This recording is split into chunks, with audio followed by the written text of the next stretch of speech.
What happened next would shatter every assumption about skill, age, and capability that the elite Marines at Fort Steelridge had ever held. One woman, one rifle, one impossible shot that would rewrite the rules of respect forever. Before we jump back in, tell us where you're tuning in from, and if this story touches you, make sure you're subscribed, because tomorrow I've saved something extra special for you. The scorching Arizona sun beat down mercilessly on Fort Steelridge's premier tactical training facility as the morning shift change brought a steady stream of Marines through the main security checkpoint. Staff Sergeant Jake Morrison had seen every type of person imaginable pass through these gates during his 4 years manning the entrance, but the woman approaching his booth on that blistering Thursday in August made him do a double take that lingered several seconds longer than professional protocol typically allowed. At first glance, she looked like someone's aunt who had taken a wrong turn while searching for the visitor center. Her silver-streaked auburn hair was pulled back in a practical ponytail that showed streaks of gray at the temples, and deep lines around her eyes spoke of years spent squinting against harsh sunlight in environments far less comfortable than an air-conditioned security booth. She wore faded cargo pants that had seen better decades, a simple olive drab t-shirt that hung loose on her compact frame, and well-worn hiking boots that suggested countless miles across unforgiving terrain. What caught Morrison's attention wasn't just her civilian appearance in a place where everyone wore crisp military uniforms, though that was certainly unusual enough. It was the way she carried herself with a subtle confidence that seemed completely at odds with how utterly out of place she appeared among the tactical vehicles and military infrastructure surrounding Fort Steelridge's entrance.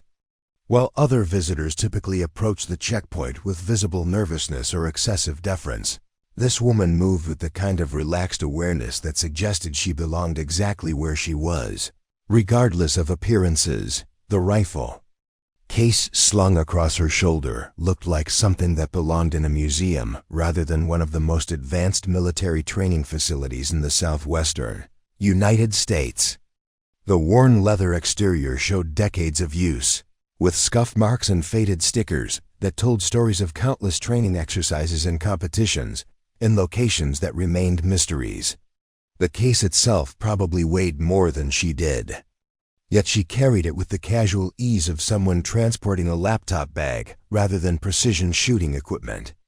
"Ma'am," Morrison said, his voice carrying the respectful tone that military personnel used when addressing civilians, though his expression betrayed confusion about what business this woman might have at a facility that hosted some of the most elite marksmanship training in the armed forces. "I'll need to see your authorization and identification, please." Ruby Hawthorne reached into her cargo pocket and produced a folder that looked as weathered as everything else about her appearance. The documents inside bore official seals and authorization codes, but Morrison found himself reading certain sections twice as he tried to understand exactly what kind of clearance would allow a civilian to access Fort Steelridge's restricted training areas during active military exercises. The paperwork was unquestionably legitimate, complete with signatures from command levels that Morrison rarely encountered in his day-to-day duties, but something about the authorization codes didn't match any civilian contractor classifications he'd seen before. There were references to specialized programs and qualification standards that weren't part of normal base documentation, creating more questions than answers about exactly who Ruby Hawthorne was and why she had permission to participate in training exercises typically reserved for active duty personnel. "Mrs. Hawthorne," Morrison said slowly, still studying the documents with growing confusion, "these authorizations reference programs that aren't in our standard database. Could you clarify what type of training you'll be participating in today?" Ruby's response was measured and polite, but offered little clarification about her background or the nature of her visit. "Advanced Marksmanship Evaluation, Sergeant. I believe Master Gunnery Sergeant Williams is expecting me at the precision rifle range." The mention of Williams caught Morrison's attention immediately. Master Gunnery Sergeant Rebecca Williams was a legend at Fort Steelridge, a decorated combat veteran whose reputation for identifying and developing elite shooting talent was known throughout the Marine Corps. If Williams had personally authorized a civilian's participation in advanced training exercises, there had to be more to Ruby Hawthorne's story than her unassuming appearance suggested. Morrison processed Ruby's visitor credentials and directed her toward the training complex, watching through his booth window as she walked away with that same confident stride that had initially caught his attention.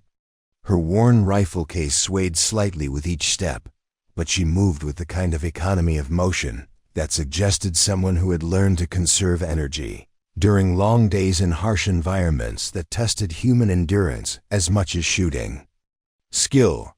The Fort Steelridge Advanced Marksmanship Center represented the pinnacle of military precision training, a sprawling complex of ranges and facilities that attracted the finest shooters from across all branches of the armed forces. The main precision rifle range could accommodate 60 shooters simultaneously, with electronic scoring systems capable of measuring accuracy down to fractions of an inch at distances exceeding 1,000 yards. Climate-controlled shooting positions eliminated environmental variables that could affect performance, while high-speed cameras captured every aspect of a shooter's technique for detailed analysis and improvement.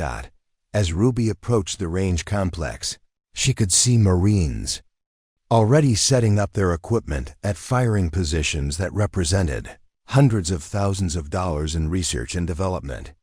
Their rifles featured the latest advances in barrel technology, precision optics, and ballistic computers that could calculate shooting solutions faster than most people could perform basic arithmetic. Everything about the facility screamed cutting-edge technology and military excellence. What none of them could have anticipated was that their assumptions about capability, equipment, and competitive advantage were about to be challenged by a woman whose appearance suggested she belonged at a church social rather than an elite military training facility. Ruby Hawthorne carried secrets that would soon transform every Marine's understanding of what true marksmanship excellence looked like, and how dangerous it could be to judge capability by appearance alone. The stage was set for a demonstration that would become legendary within Fort Steelridge's culture, a single shot that would shatter more than just the center of a target. It would destroy the comfortable assumptions that even the most experienced professionals could be blinded by, proving that sometimes the most formidable opponents were those who appeared least threatening.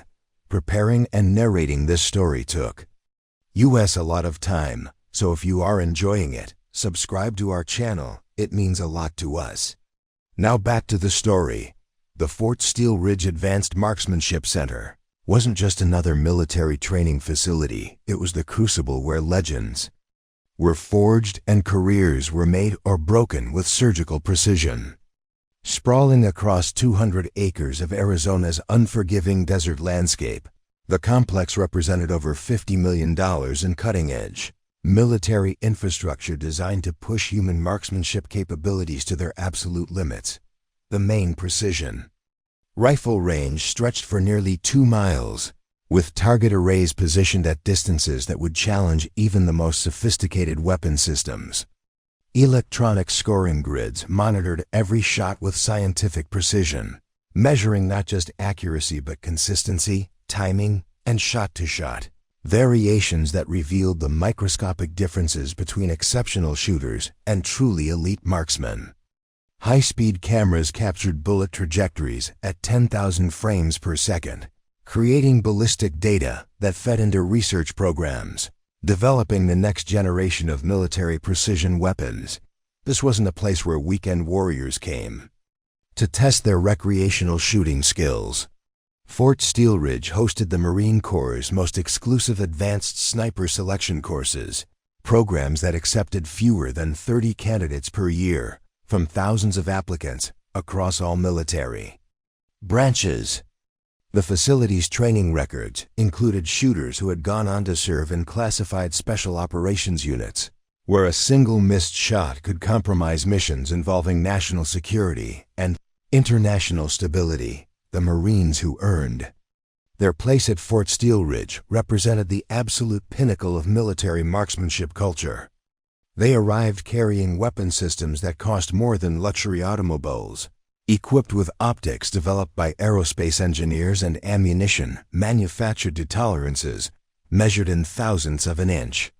Their gear bags contained ballistic computers capable of calculating wind drift, atmospheric pressure, temperature variations, and Coriolis effect with scientific precision that eliminated guesswork from long-range shooting equations.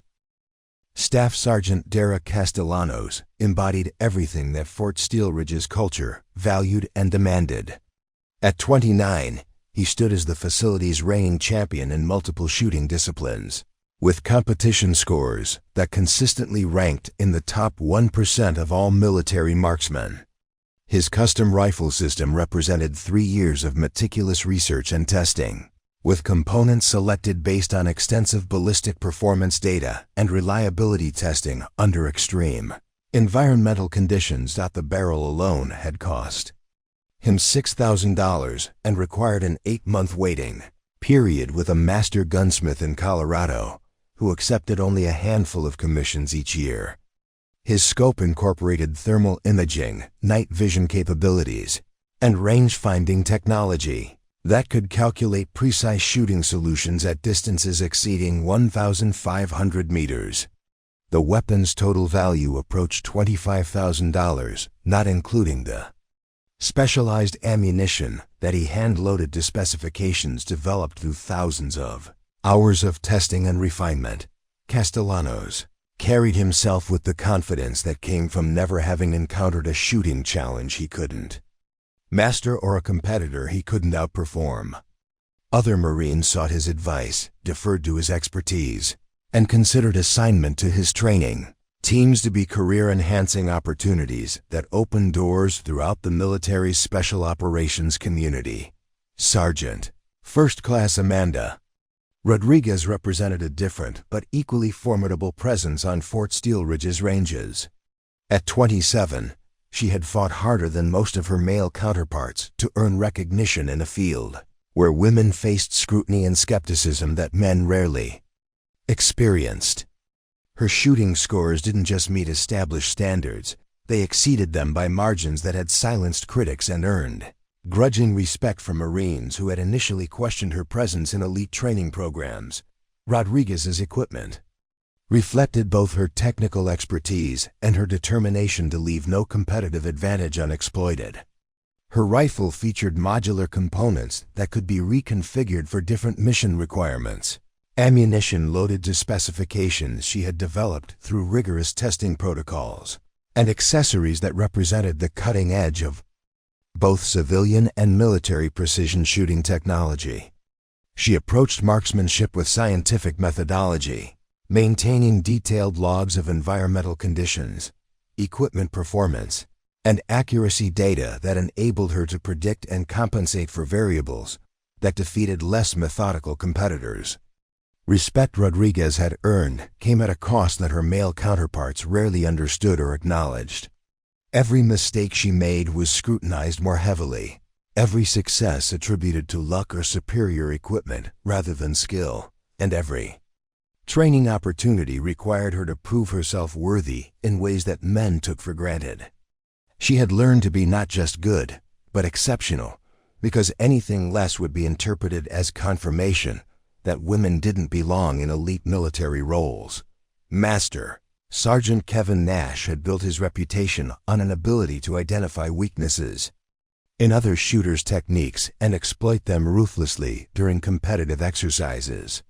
At 34, he possessed the kind of tactical intelligence that came from years of studying ballistics, environmental factors, and human psychology under pressure.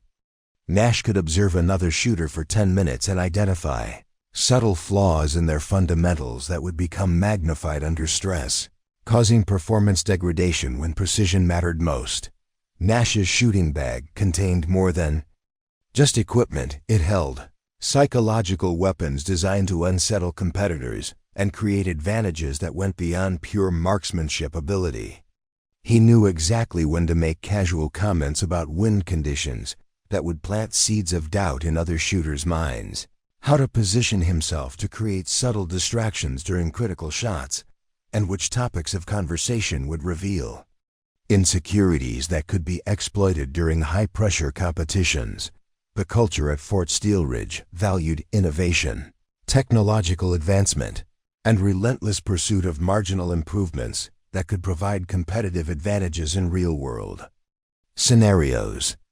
Marines discussed equipment modifications with the intensity of Formula One engineers, debated ballistic theories with academic precision, and approached training with methodologies borrowed from Olympic sports programs and cognitive psychology. Research, morning routines at the facility followed protocols developed over decades of training evolution. Shooters arrived before dawn to claim optimal positions and acclimate their equipment to environmental conditions that could change dramatically.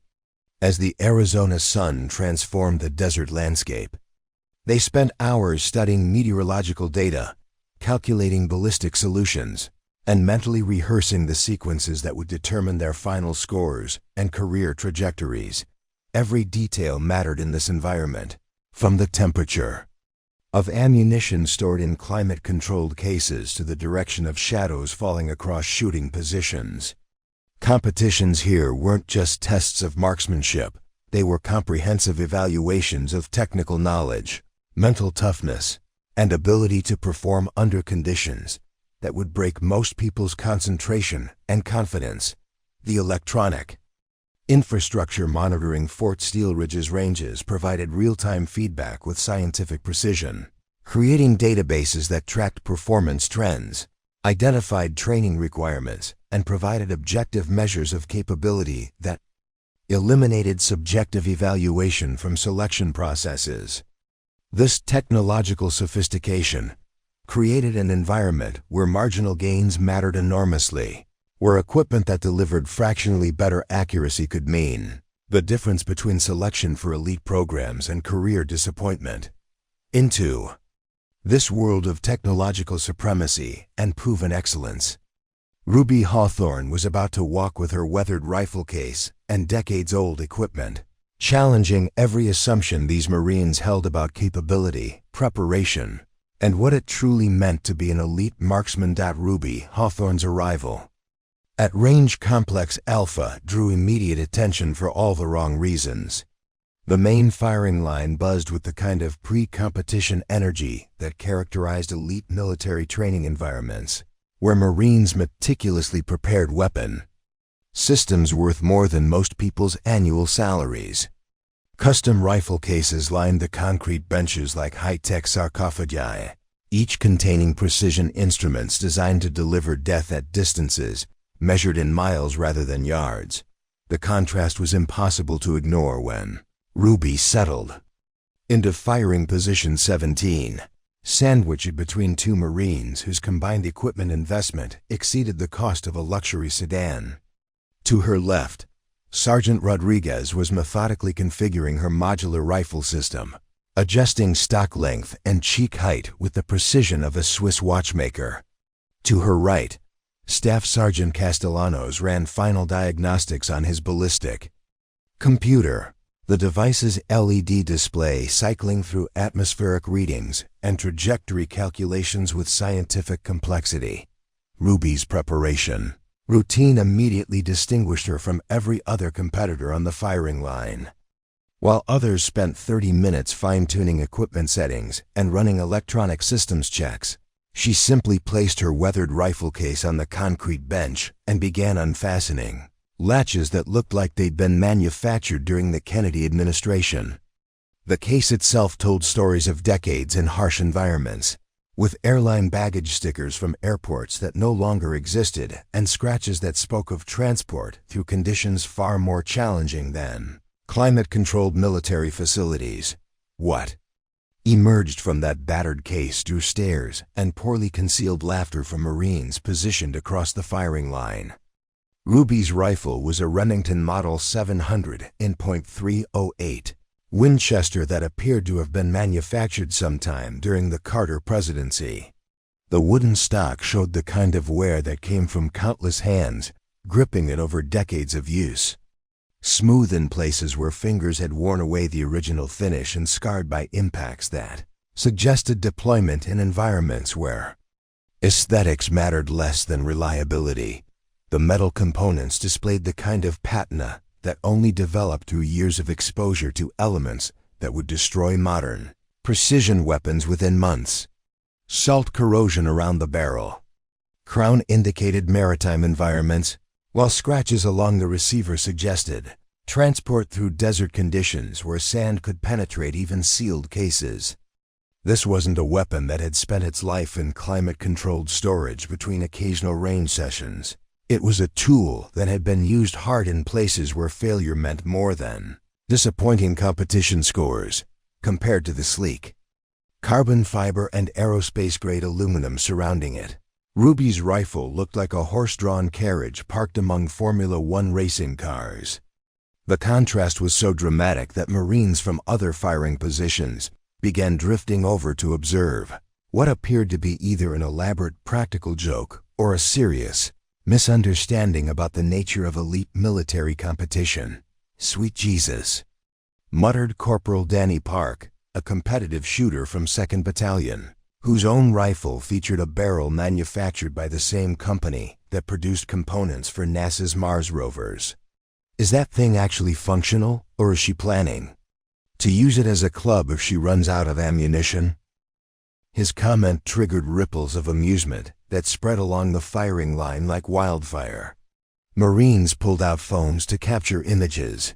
They were already composing into social media posts about the civilian who had somehow gained access to elite military training with equipment that belonged in the Smithsonian rather than a modern shooting competition. The scope mounted to Ruby's rifle drew particular attention and commentary from Marines who understood optical technology. Instead of the variable magnification systems with digital displays and laser rangefinders that dominated contemporary precision shooting, her scope was a fixed 6-power Leupold that appeared to have been state-of-the-art when disco music was popular. The glass showed microscopic scratches and wear patterns that came from decades of field use, and the mounting system looked like something a skilled machinist might have fabricated in a garage workshop during spare time. Ruby's shooting accessories continued the theme of functional obsolescence that seemed to define her entire setup.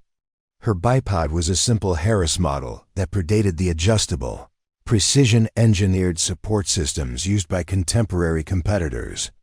Instead of electronic wind meters and ballistic computers, she carried a small collection of handwritten charts protected by plastic sleeves, each page covered with calculations and corrections that appeared to have been refined through years of field experience rather than computer modeling. The ammunition she began arranging on her shooting mat looked equally primitive compared to the match-grade cartridges her competitors used. Ruby's bullets appeared to be hand-loaded using components that emphasized reliability over precision, with brass cases showing the kind of reuse patterns that suggested careful resource management rather than unlimited budgets for premium shooting. "Supplies." "Ma'am," said Master Sergeant Nash, approaching Ruby's position with the expression of someone about to deliver helpful advice to a person who clearly needed guidance. "I don't mean to be presumptuous, but are you certain you're in the right place? This competition requires precision shooting at extended ranges that might exceed your equipment's capabilities." Nash's tone carried the patronizing quality that military personnel often used when dealing with civilians they considered out of their depth. His own rifle, visible at the adjacent firing position, featured a scope that cost more than most people's monthly mortgage payments and incorporated technology that could compensate for variables Ruby's equipment couldn't even measure. Ruby looked up from her ammunition preparation with calm brown eyes that seemed to hold depths Nash couldn't quite interpret. "I appreciate your concern, Master Sergeant. This equipment has certainly seen better days, but it served me well in various circumstances over the years." Her response only added to Nash's confusion and the growing chorus of comments from Marines who were beginning to view Ruby's presence as either an administrative error or an elaborate publicity stunt gone wrong. How someone with such obviously inadequate equipment had gained authorization to participate in elite military training remained a mystery that was generating increasingly vocal speculation among competitors who took their profession seriously. Staff. Sergeant Castellanos couldn't resist joining the commentary that was becoming more pointed as Marines processed the implications of Ruby's setup. Look, no disrespect intended, but that rifle probably couldn't maintain the accuracy standards this competition requires. We're shooting for groups measured in quarter inches at distances where your scope can barely resolve the target details necessary for precision aiming. The gathering crowd of Marines nodded agreement with Castellanos' assessment. They possessed equipment representing the pinnacle of precision shooting technology, backed by training that cost taxpayers millions of dollars and experience gained through the most demanding military programs in the world.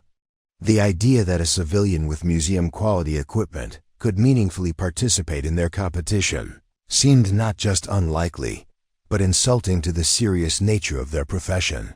Ruby continued her methodical preparation routine, apparently oblivious to the growing attention her equipment was drawing. She consulted her handwritten ballistic charts with the kind of concentration that suggested decades of familiarity with manual calculation methods, making notes in margins that contained corrections and modifications accumulated through years of field experience. Everything about her setup screamed amateur hour to Marines who understood that modern precision shooting required technological solutions to environmental challenges that manual methods simply couldn't address effectively. Yet there was something about Ruby's confidence and systematic approach that suggested otherwise, creating cognitive dissonance among observers who couldn't reconcile her obsolete equipment with her professional demeanor. The stage was set for a confrontation between old-school marksmanship fundamentals and cutting-edge military technology, with Ruby's reputation and the Marines' assumptions about capability hanging in the balance. What none of them could have anticipated was that their understanding of what constituted competitive advantage was about to be challenged in ways that would fundamentally alter their respect for both equipment and the people who used it. Marines dominating Fort Steelridge's competitive shooting environment represented years of elite training, combat experience, and an almost obsessive dedication to perfection that separated them from ordinary military marksmen. These weren't weekend warriors or recreational shooters. They were the cream of the Marine Corps, individuals whose shooting abilities had been tested in the world's most demanding environments and proven under conditions where failure meant more than disappointing scores on paper targets. Staff Sergeant Jake Castellanos commanded respect wherever he went on Fort Steelridge, and his presence on any firing line immediately elevated the competition level for everyone involved. At 29, he possessed the kind of natural shooting ability that instructors spent years trying to develop in other Marines, combined with a work ethic that had driven him to invest countless hours and thousands of dollars pursuing marginal improvements that could provide competitive advantages during high-stakes competitions. Castellanos had earned his reputation through blood, sweat, and an almost supernatural ability to deliver precision shots under conditions that would shake most shooters. Confidence. His service record included 2 combat deployments to Afghanistan, where his confirmed kills at extreme distances had become legendary within special operations communities. Military magazines had featured his techniques, shooting equipment manufacturers sought his product endorsements, and he'd been selected for classified programs that existed at the very edges of what the military acknowledged publicly. The custom rifle Castellanos carried represented the culmination of 3 years spent researching, testing, and refining every component to achieve performance levels that pushed the boundaries of what precision shooting equipment could accomplish. His barrel had been hand-lapped by a master gunsmith in Montana, whose waiting list extended 18 months, and whose work commanded prices that made luxury automobiles seem affordable. The action had been blueprinted to tolerances tighter than manufacturing equipment used in aerospace applications, and the trigger had been adjusted to break at exactly 1.5 pounds with zero creep or over travel.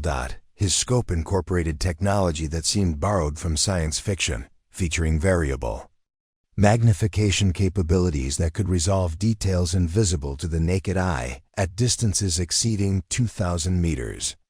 Night vision integration, thermal imaging overlays, and ballistic computers that calculated shooting solutions faster than most people could perform. Basic arithmetic transformed his rifle into something resembling a precision-guided weapons system. Rather than traditional marksmanship equipment, but Castellanos' dominance extended far beyond expensive equipment. His shooting technique had been refined through thousands of hours of practice under the guidance of Olympic champions, special operations instructors, and ballistics engineers who understood the science underlying precision marksmanship. He could read wind conditions with an accuracy that seemed supernatural, compensate for environmental variables that defeated electronic systems, and maintain shooting positions that eliminated human error from accuracy equations. Sergeant First Class Amanda Rodriguez represented a different but equally formidable challenge for anyone competing against Fort Steelridge's elite shooters. Her path to recognition had been significantly more difficult than her male counterparts faced, requiring her to prove herself worthy of respect in ways that men took for granted. Every training opportunity had demanded exceptional performance. Every mistake had been scrutinized more heavily, and every success had been attributed to luck or equipment advantages rather than skill and dedication. Rodriguez's shooting scores consistently placed her among the top 5% of all military marksmen, regardless of gender, but she understood that maintaining those standards required constant vigilance against critics who remained convinced that women couldn't compete effectively in elite shooting disciplines. She had learned to be not just good, but exceptional, because anything less would be interpreted as confirmation that female Marines didn't belong in specialized programs that determined career trajectories and special operations assignments. Equipment Rodriguez carried reflected both her technical expertise and her determination to maximize every possible advantage during competitions where careers could be made or broken by margins measured in fractions of inches. Her modular rifle system could be reconfigured for different mission requirements within minutes, adapting to environmental conditions and engagement scenarios with the kind of versatility that made her a valuable asset during training exercises that simulated real-world combat situations. Rodriguez approached marksmanship with scientific methodology that impressed even veteran instructors. She maintained detailed logs documenting environmental conditions, equipment performance variations, ammunition lot numbers, and accuracy data that enabled her to predict and compensate for variables that defeated less methodical competitors. Her shooting bag contained instruments for measuring wind speed, humidity, temperature, and atmospheric pressure with precision that eliminated guesswork from ballistic calculations. Master Sergeant Kevin Nash had built his reputation on psychological warfare as much as pure shooting ability. At 34, he possessed an understanding of competitive dynamics that allowed him to identify and exploit weaknesses in other shooters' mental preparation and confidence levels. Nash could observe a competitor for 15 minutes and determine exactly which environmental factors would most likely cause performance degradation under pressure. Nash's approach to competition involved sophisticated mind games designed to create advantages that went beyond equipment specifications and marksmanship fundamentals. He knew when to make casual observations about changing wind conditions that would plant seeds of doubt in other shooters' minds, how to position himself to create subtle distractions during critical shots, and which topics of conversation would reveal insecurities that could be exploited during high-pressure competitions.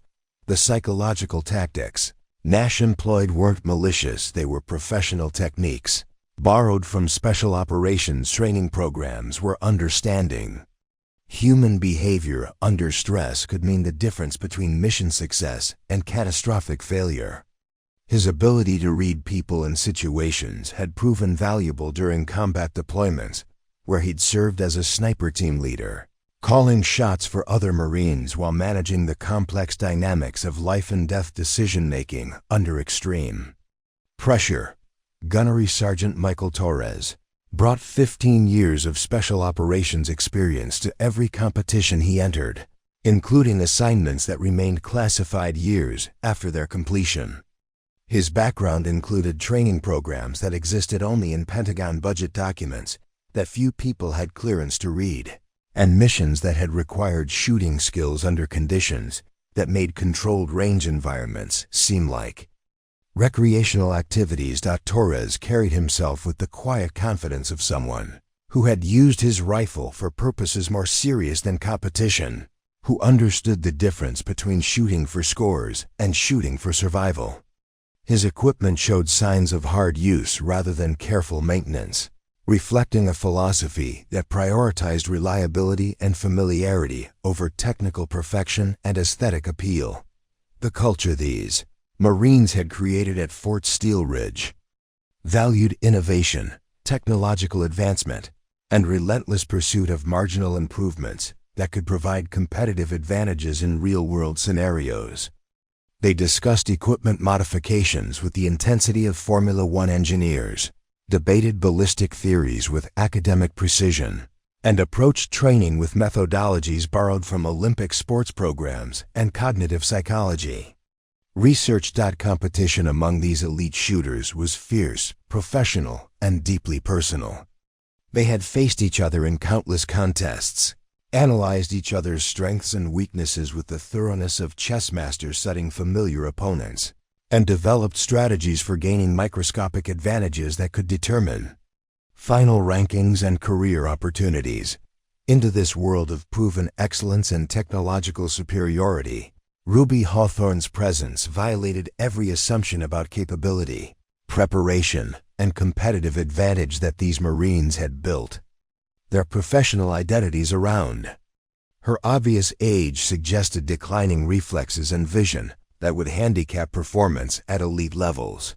Her outdated equipment indicated either ignorance of modern developments or inability to afford tools that serious competitors considered essential, and her casual demeanor implied a fundamental misunderstanding of the intensity and importance of the competition she had entered. The Marines surrounding Ruby's position saw confirmation of their superiority in every aspect of her appearance and behavior. They possessed better equipment, superior training, advanced understanding of ballistic science, and the physical advantages that came from military conditioning and youth.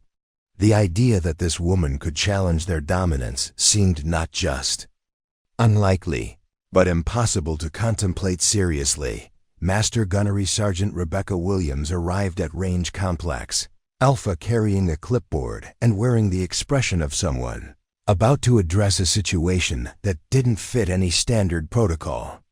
In her 3 decades of military service, at 52, Williams had managed elite shooting competitions that determined assignments to the most classified programs in the American military, evaluated candidates for sniper schools that officially didn't exist, and processed authorization paperwork for operations that would never appear in any public documentation.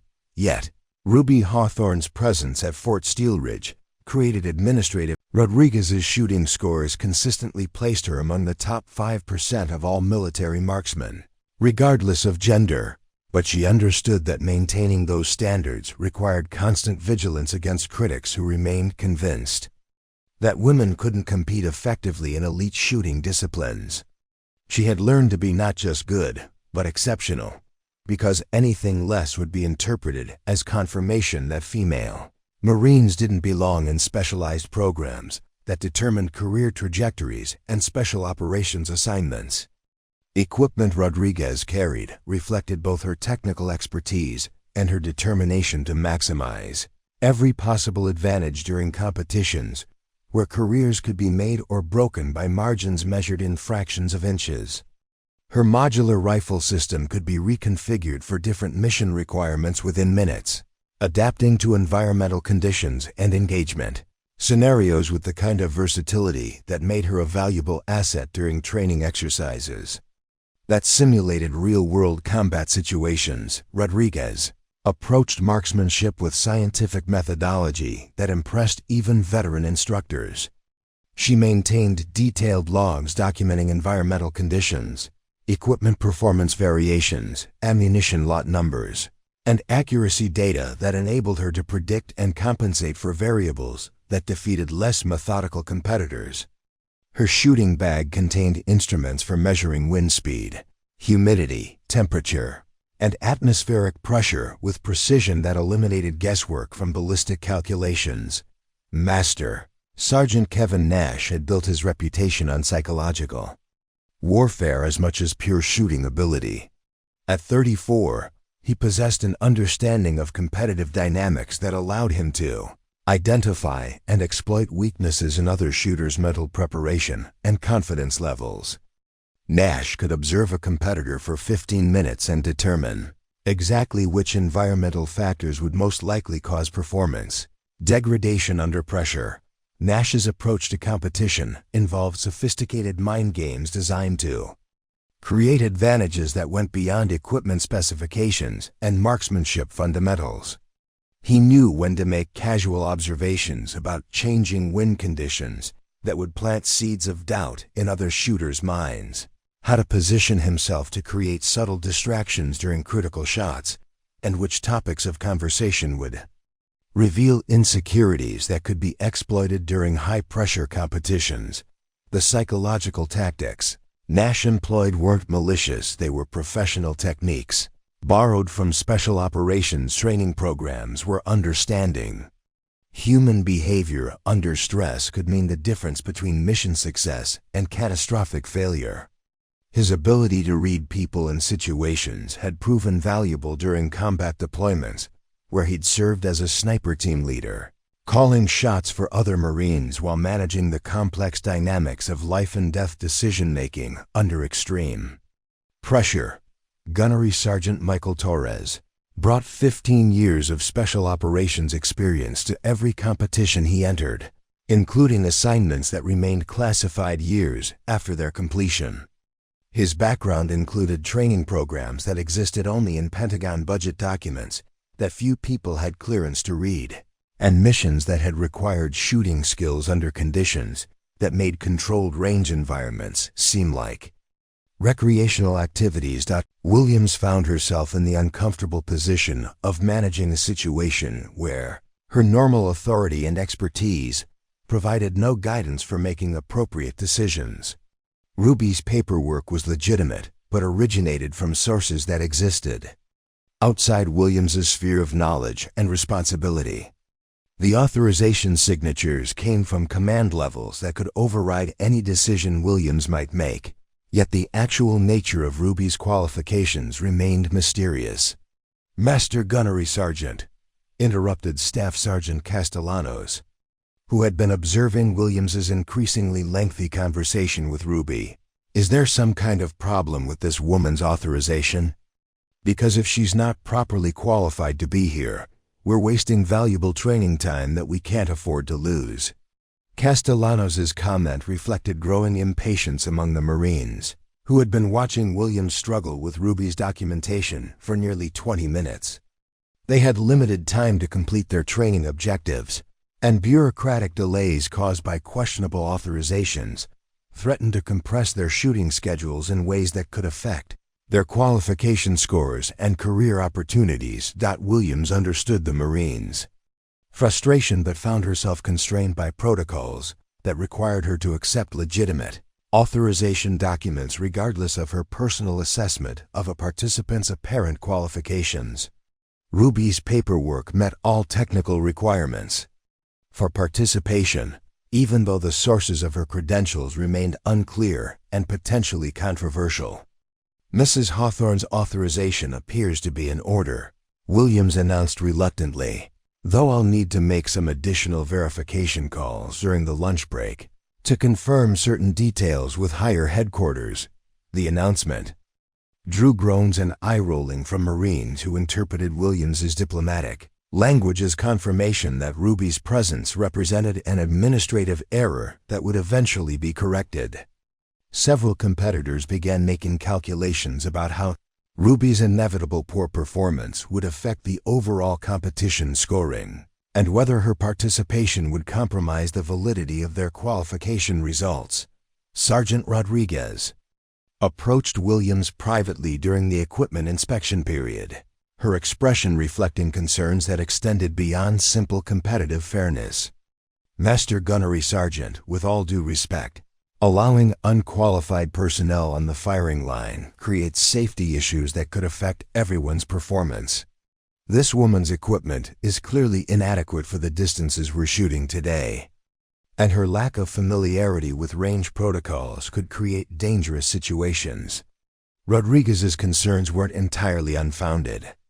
Elite military marksmanship required adherence to safety procedures that had been developed through decades of experience. With high-powered rifles and extreme-range shooting, participants needed to demonstrate competency with equipment handling, range commands, and emergency procedures that could prevent accidents capable of causing serious injuries or fatalities. Williams found herself torn between legitimate safety concerns and administrative requirements that mandated acceptance of properly authorized participants regardless of their apparent experience levels. Ruby's behavior had been entirely appropriate throughout the morning, but her unfamiliarity with Fort Steelridge's specific procedures and equipment limitations created potential risks that Williams couldn't ignore. "I understand your concerns, Sergeant Rodriguez," Williams replied, "but Mrs. Hawthorne's authorization comes from levels of command that don't typically involve themselves in routine training operations. Until I receive contrary instructions from higher headquarters, we're required to accommodate her participation according to the terms specified in her documentation." The conversation was interrupted by the arrival of Captain James Mitchell, Fort Steelridge's officer in charge of advanced training programs, whose presence indicated that Ruby's authorization had attracted attention from command levels that typically didn't involve themselves in day-to-day range operations. Mitchell's expression suggested he'd been briefed on the situation and wasn't entirely pleased with the administrative complications Ruby's presence was creating. "Master Gunnery Sergeant Williams," Mitchell said formally, "I need to speak with you privately regarding the authorization documentation you've been reviewing. There are some classification issues that require clarification before we can proceed with today's training schedule." Mitchell's request confirmed Williams's suspicion that Ruby's background involved programs operating at classification levels that exceeded Fort Steelridge's normal training activities. The captain's involvement indicated that decisions about Ruby's participation would be made by authorities who possessed security clearances and operational knowledge that Williams and her Marines couldn't access. As Williams and Mitchell stepped away for their private conversation, the Marines remaining on the firing line found themselves dealing with growing uncertainty about Ruby's actual qualifications and the appropriateness of her participation in elite military training. Her mysterious authorization had attracted official attention that suggested her background was more substantial than her appearance indicated, yet the nature of her credentials remained completely unclear. The bureaucratic confusion surrounding Ruby's presence only added to the Marines' frustration with what they perceived as an administrative error that was disrupting their training schedule and potentially compromising the integrity of their competitive evaluation. They had worked too hard to earn their places at Fort Steelridge to accept delays caused by questionable civilian participation in programs designed for elite military personnel. Ruby continued her methodical equipment preparation throughout the administrative discussions, apparently unconcerned by the official attention her authorization was generating.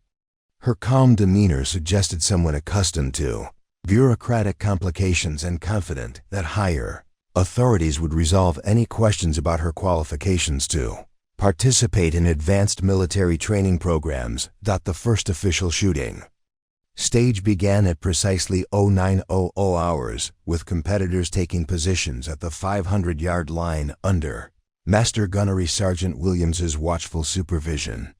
Ruby settled into firing position 17, surrounded by Marines whose combined equipment value could have funded a small military operation. The morning sun had already begun its relentless assault on the Arizona desert, creating heat shimmer that would challenge even the most sophisticated optical systems. As the day progressed, to Ruby's immediate left, Sergeant Rodriguez was conducting final systems checks on her modular rifle platform, cycling through electronic menus that displayed atmospheric readings, ballistic calculations, and equipment status indicators with the complexity of aircraft instrumentation. To her right, Staff Sergeant Castellanos was making micro-adjustments to his bipod position while consulting a tablet computer that provided real-time environmental updates and suggested shooting solutions based on current conditions. Ruby's preparation routine drew immediate attention for its apparent simplicity, bordering on incompetence. While other competitors spent 15 minutes fine-tuning their equipment and running electronic diagnostics, she simply opened her worn leather shooting bag, extracted a small notebook filled with handwritten calculations, and began making entries. With a pencil stub that looked like it had survived multiple military campaigns, the contrast between high-tech precision instruments and what appeared to be grocery list methodology was stark enough to generate renewed commentary from Marines who had been observing Ruby's questionable preparation techniques throughout the morning. Her ancient rifle scope required manual adjustment using tools that belonged in a museum, while other competitors made scope corrections electronically with digital precision that eliminated human error from the equation. "Jesus Christ," muttered Corporal Park, loud enough for Ruby to hear. "Does that thing even have target turrets? Or are you planning to hold over like some kind of frontier mountain man?" His comment triggered ripples of laughter along the firing line, where Marines were beginning to view Ruby's presence as entertainment rather than legitimate competition. Ruby's shooting performance provided fresh ammunition for her critics from the moment she chambered her first cartridge. The bolt-action mechanism of her ancient Remington forced her to break position after each shot to cycle the action, while Marines with semi-automatic precision rifles maintained perfect sight pictures and fired follow-up shots with machine-like consistency that maximized their scoring potential. Her first shot required nearly 60 seconds, from the time she settled into position until the rifle recoiled against her shoulder, an eternity compared to the rapid engagement sequences other competitors demonstrated. The electronic scoring system immediately registered the impact location, displaying results on monitors visible to everyone on the firing line. Ruby's bullet had struck the target paper, but well outside the scoring rings that defined acceptable accuracy for elite military competition. The second shot took even longer as Ruby consulted her handwritten notes, made calculations that seemed to involve weather observations conducted by watching grass movement and feeling air currents on her face, then adjusted her scope using methods that predated electronic systems by several decades.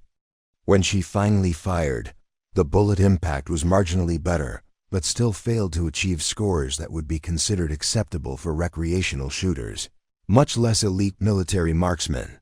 Staff Sergeant Castellanos fired his 5-shot string in under 2 minutes, his custom rifle tracking smoothly between aim points with mechanical precision that demonstrated thousands of hours of practice and tens of thousands of dollars in equipment optimization. His shots clustered in a group that could be covered by a silver dollar, earning approving nods from range officials and establishing a performance standard that would challenge even experienced competitors. Ruby's shooting group, by contrast, appeared scattered across the target face in what looked like random bullet placement from the perspective of spotting scopes positioned behind the firing line. Her shots seemed to lack any semblance of the precision that characterized elite-level marksmanship, suggesting someone who might struggle to qualify with basic military weapons, much less compete in advanced training programs. 5 minutes per shot, observed Master Sergeant Nash during a brief ceasefire period, his voice carrying clearly across the firing line.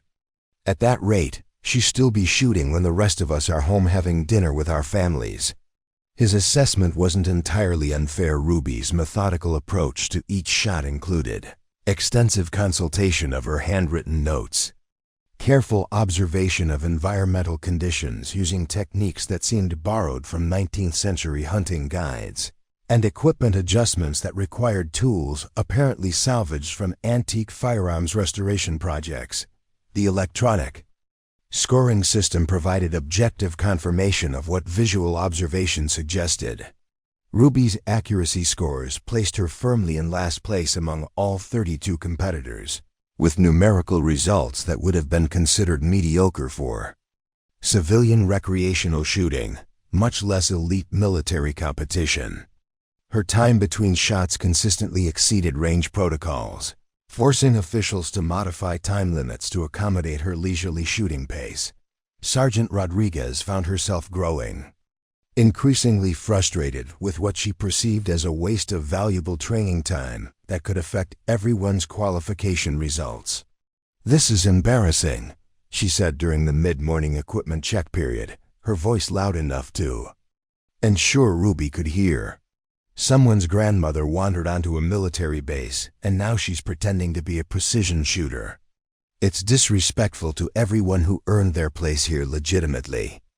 Rodriguez's frustration was shared by other Marines who viewed Ruby's dismal performance as confirmation that proper screening procedures had been ignored, allowing unqualified personnel to participate in training programs that determined career opportunities and special assignments. The competition scores that would emerge from today's shooting would influence promotion recommendations, school selections, and duty assignments that could affect their professional futures for years to come. Gunnery Sergeant Torres approached Master Gunnery Sergeant Williams during the equipment inspection break to voice concerns that reflected the growing consensus among elite competitors. "Master Gunnery Sergeant, with all due respect, having unqualified personnel on the firing line wastes training resources and creates safety issues that we can't afford to ignore. This woman is clearly in over her head, and her continued participation is becoming a distraction that affects everyone's concentration." Torres's complaint carried the weight of 15 years of special operations experience and multiple combat deployments where precision shooting had been measured not in competition scores but in lives saved and missions accomplished. His assessment of Ruby's capabilities was shared by other Marines who understood that elite military marksmanship required standards that couldn't be compromised for administrative convenience or political correctness. Williams found herself in an increasingly uncomfortable position as Ruby's poor performance generated mounting pressure from her most experienced Marines to find a diplomatic solution that would preserve the integrity of the training program while avoiding the administrative complications that removing an authorized participant would create. The authorization documents Ruby had submitted remained legitimate, regardless of her obvious lack of competitive ability, creating a bureaucratic nightmare that Williams had no clear protocol for resolving. The morning shooting stages continued, with Ruby's scores remaining consistently at the bottom of all rankings, her ancient equipment apparently unable to deliver the precision that modern military competition demanded. Marines began making casual bets about whether she would voluntarily withdraw from the competition before embarrassing herself further, or continue struggling through shooting stages that were clearly beyond her capabilities. By the lunch break, Ruby's performance had become a source of entertainment rather than concern among Marines who had initially worried about safety issues and training disruptions. Her obvious incompetence with precision shooting seemed to confirm every assumption about the dangers of allowing unqualified civilians to participate in elite military training programs, regardless of whatever administrative error had granted her access to Fort Steelridge's advanced facilities. The afternoon shooting stages would move to longer distances where equipment limitations and technical skill became even more critical factors in determining competitive success. Ruby's ancient rifle and outdated shooting techniques seemed destined to produce even more spectacular failures as the challenges increased and the margin for error decreased to levels that would test the capabilities of even the most sophisticated modern equipment. What none of the Marines could have anticipated was that Ruby's morning performance had been carefully calculated to create exactly the impression of incompetence they had formed, setting the stage for a demonstration that would challenge every assumption they held about capability, equipment, and the relationship between appearance and actual skill. The afternoon, Arizona sun blazed mercilessly across Fort Steelridge as the competition moved to the 800-yard precision course, where atmospheric conditions became as much an enemy as the distant targets themselves. Heat waves danced across the desert landscape like liquid mercury, creating optical illusions that could turn even the most sophisticated targeting systems into expensive paperweights. This was the stage where elite shooters separated themselves from merely competent marksmen, where equipment advantages mattered less than fundamental skill and mental fortitude under extreme conditions.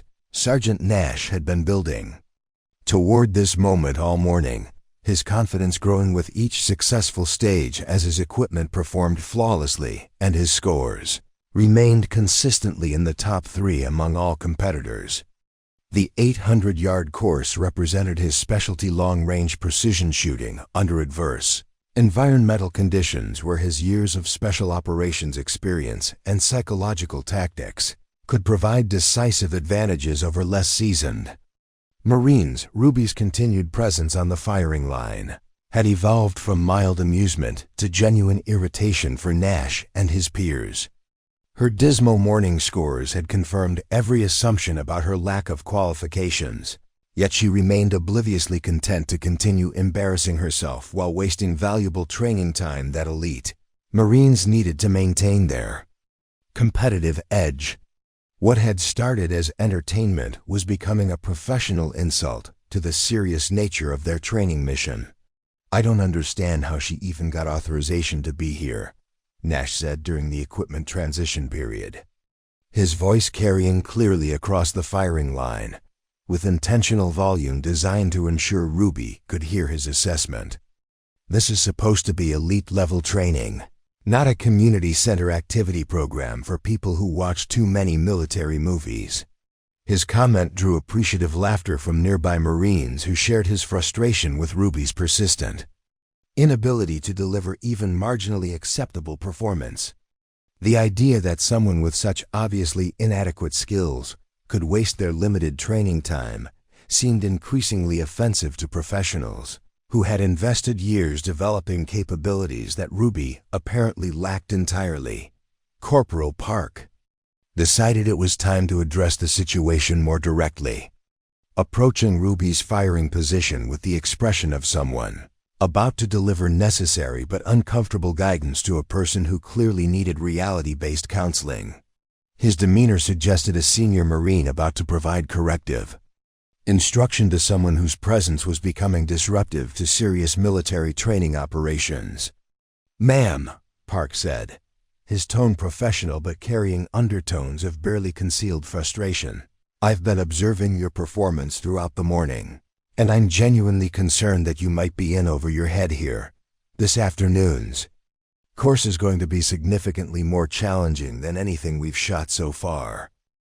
Ruby looked up from her rifle, where she was making adjustments to her ancient scope using tools that appeared to have been borrowed from a Civil War reenactment event. Her expression remained calm and attentive, showing neither defensiveness nor embarrassment despite the growing audience of Marines who had gathered to witness what appeared to be her inevitable acknowledgement of defeat. "Oh," Ruby replied quietly, her tone suggesting genuine interest in Park's assessment rather than offense at his implied criticism.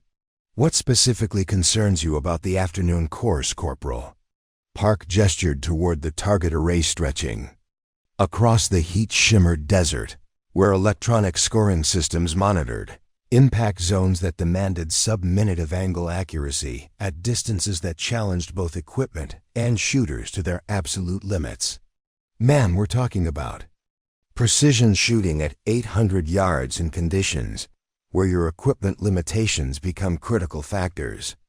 The targets require accuracy levels that, frankly, based on your morning performance, seem beyond your current capabilities.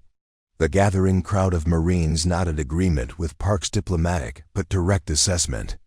They had witnessed Ruby's scattered shooting throughout the morning, watched her struggle with basic equipment operation, and observed shooting techniques that belonged in museums rather than modern precision rifle competitions. Her continued participation seemed not just futile, but potentially dangerous if she couldn't maintain basic safety protocols under the increased stress of longer-range shooting. Ruby nodded thoughtfully, as if considering Park's concerns with genuine appreciation for his professional perspective. "You make excellent points, Corporal. This old equipment certainly has limitations that newer systems have addressed through technological advancement. The environmental conditions out here are definitely challenging for manual calculation methods." Her acknowledgement of equipment inferiority and technical limitations seemed to encourage Park to continue his intervention, sensing that Ruby might finally be ready to accept reality about her competitive prospects. Other Marines moved closer to witness what appeared to be her graceful withdrawal from a competition that had clearly exceeded her capabilities from the beginning. "Look, ma'am," Park continued, warming to his theme of helpful guidance, "there's no shame in recognizing when you're outmatched. Modern precision shooting has evolved significantly since that rifle was manufactured. The ballistic computers, advanced optics, and precision ammunition these Marines are using provide advantages that manual methods simply can't compete with effectively." Staff Sergeant Castellanos, who had been listening to the exchange while conducting his own equipment preparation, decided to add his authoritative voice to what was becoming an intervention designed to help Ruby recognize her limitations before embarrassing herself further. His reputation as Fort Steelridge's premier marksman gave his opinion significant weight among Marines, who respected his expertise and competitive achievements. "The Corporal's absolutely right," Castellanos interjected, his tone carrying the confidence of someone who had never encountered a shooting challenge he couldn't master. "This afternoon's course is where real precision shooting begins. We're talking about targets that require equipment capabilities your rifle simply doesn't possess, shooting techniques your manual methods can't support, and environmental compensation that requires technological solutions." The circle of Marines surrounding Ruby's position had grown to include most of the competition participants, creating an audience for what appeared to be a necessary but uncomfortable conversation about realistic expectations and appropriate participation levels. Their collective expertise and expensive equipment represented hundreds of thousands of dollars in precision shooting technology and decades of elite military training. Sergeant Rodriguez felt compelled to add her perspective to the growing chorus of professional assessment, though her approach carried additional sensitivity born from her own struggles to gain acceptance in male-dominated competitive environments. "Ma'am, I don't want to sound harsh, but continuing when you're clearly outmatched doesn't help anyone. This kind of training is where Marines develop skills that save lives in combat situations. The standards exist for important reasons." Ruby's response surprised the assembled Marines with its gracious acceptance of their superior expertise and honest acknowledgement of her equipment limitations. Instead of becoming defensive or argumentative, she seemed genuinely grateful for their professional guidance and realistic assessment of her competitive prospects. "You've all made very valid points about the technological advantages modern equipment provides," Ruby said thoughtfully. "Your ballistic computers, precision optics, and advanced ammunition certainly represent capabilities that weren't available when this rifle was built. The question becomes whether experience with older systems can sometimes compensate for technological Limitations. Her measured response seemed to acknowledge the Marine's superiority, while leaving open a small possibility that alternative approaches might still have value, though she appeared to be wavering about continuing in the face of such overwhelming evidence of her inadequacy. The Marines interpreted her hesitation as the beginning of a graceful withdrawal that would spare everyone further embarrassment. Master Sergeant Nash sensed an opportunity to close the intervention with decisive authority that would allow Ruby to save face while accepting reality about her limitations. Ma'am, experience is valuable, but it can't overcome fundamental equipment deficiencies. This isn't recreational shooting where close enough counts for something. We're training for situations where a missed shot means mission failure and potential casualties. The weight of professional opinion surrounding Ruby's position seemed to be building toward her, inevitable acknowledgement that continuing would be futile and potentially disrespectful to the serious nature of elite military training. Her outdated equipment demonstrated poor performance and obvious lack of familiarity with modern precision shooting techniques made withdrawal seem like the only reasonable option remaining. Yet something in Ruby's expression suggested that their unanimous assessment of her limitations might not be the complete story, that perhaps their assumptions about capability and equipment were about to be challenged in ways none of them could anticipate.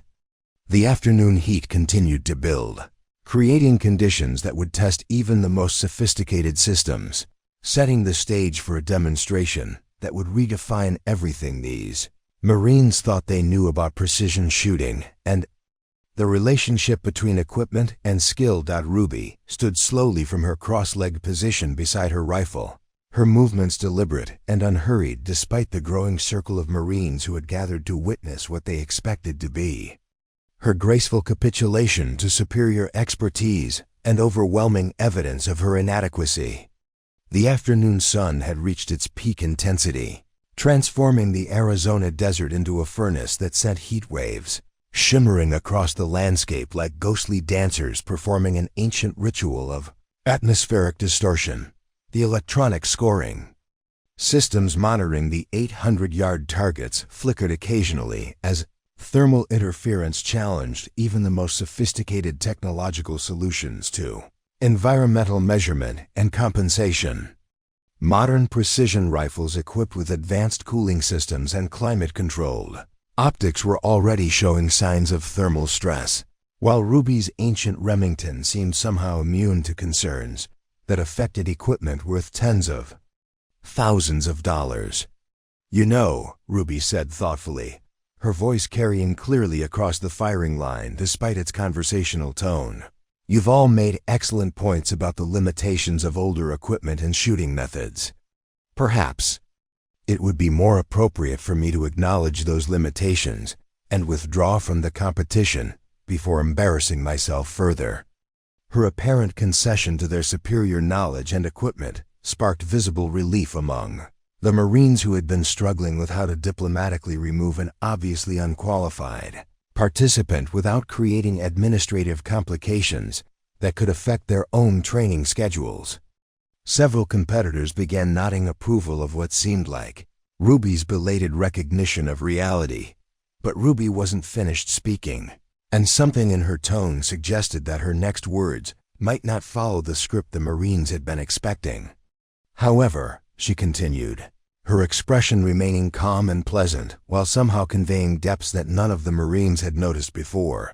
I wonder if you'd be willing to make this situation more interesting before I potentially withdraw. Master Sergeant Nash raised an eyebrow, his competitive instincts immediately engaging despite his assumption that Ruby posed no meaningful challenge to anyone present. What exactly do you have in mind, ma'am?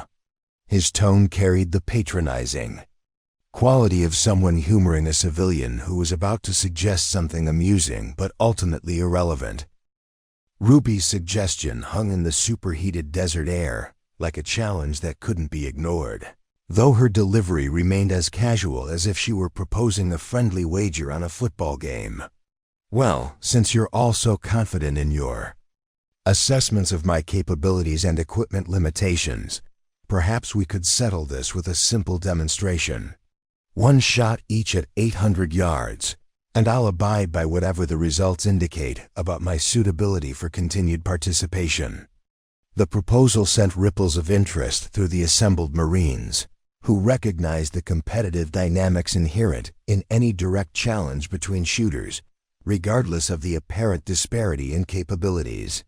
Staff Sergeant Castellanos straightened. From his equipment preparation, his professional pride immediately engaged by what amounted to a head-to-head shooting contest. "You want to go one-on-one?" Castellanos asked, his voice carrying the confidence of someone who had never lost a shooting competition that mattered. "Single shot to determine whether your antique equipment can compete with modern precision rifle." "Technology?" Ruby nodded acknowledgement while she consulted her handwritten charts one final time, making calculations that seemed to involve observing wind patterns through methods that predated electronic measurement systems by several decades. "Something like that, though I was thinking more along the lines of demonstrating whether assumptions about equipment and capability are always accurate indicators of actual performance." Her careful phrasing caught the attention of several Marines, who were beginning to sense that Ruby's proposal might contain subtleties they hadn't initially recognized. There was something in her demeanor now that suggested confidence rather than desperation, as if she were anticipating an outcome that differed significantly from what everyone expected. Corporal Park, who had initiated the intervention that led to this moment, found himself genuinely curious about what Ruby thought she could accomplish with equipment that was obviously inferior to anything the Marines carried. "Ma'am, are you seriously suggesting that a rifle built during the Carter administration can compete with precision systems that incorporate decades of technological advancement?" Ruby's response demonstrated the kind of diplomatic skill that comes from years of navigating potentially volatile situations with people whose assumptions might need careful management. "I'm suggesting that the relationship between equipment capability and shooter performance isn't always as straightforward as technological specifications might indicate. Sometimes other factors come into play." The vagueness of her statement only added to the growing intrigue among Marines who were beginning to realize that Ruby's challenge represented more than just a desperate attempt to salvage dignity from an obviously hopeless situation. Her confidence seemed genuine rather than delusional, creating cognitive dissonance among observers who couldn't reconcile her poor morning performance with her apparent willingness to stake her reputation on a single shot. Master Gunnery Sergeant Williams found herself in an unprecedented position, facing a situation that violated multiple range safety protocols and training regulations, while simultaneously creating an opportunity that could provide valuable lessons about assumptions, capability assessment, and the dangers of judging competitors based on appearance rather than demonstrated performance. "Single shot each, 800-yard target, witnessed by range officials," Williams announced, deciding to formalize the contest rather than attempt to prevent what had already evolved beyond her ability to control diplomatically. "Standard scoring procedures apply. Closest to center wins, and Mrs. Hawthorne agrees to abide by the results regarding her continued participation."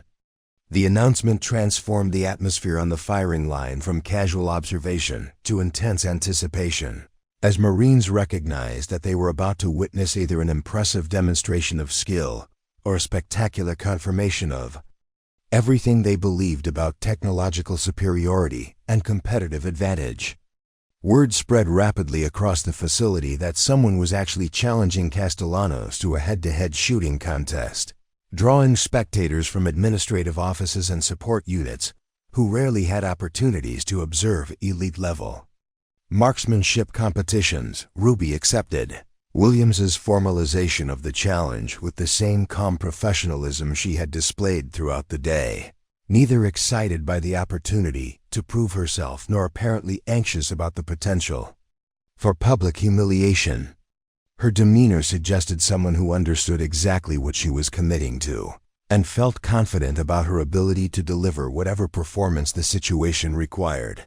Castellanos began his preparation, routine with the methodical precision that had made him Fort Steelridge's premier marksman, adjusting his custom rifle's components and running final calculations on his ballistic computer.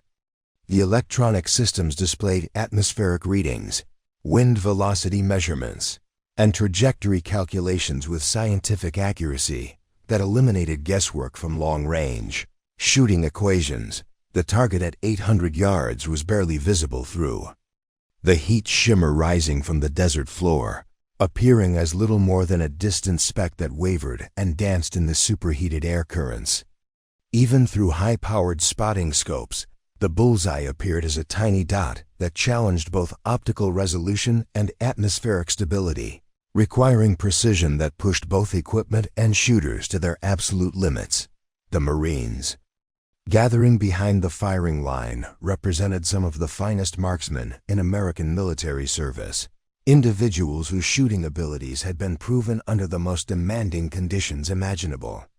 They understood better than most people the incredible difficulty of achieving precision accuracy at 800 yards under adverse environmental conditions, particularly with equipment that lacked the technological advantages that modern precision shooting relied upon.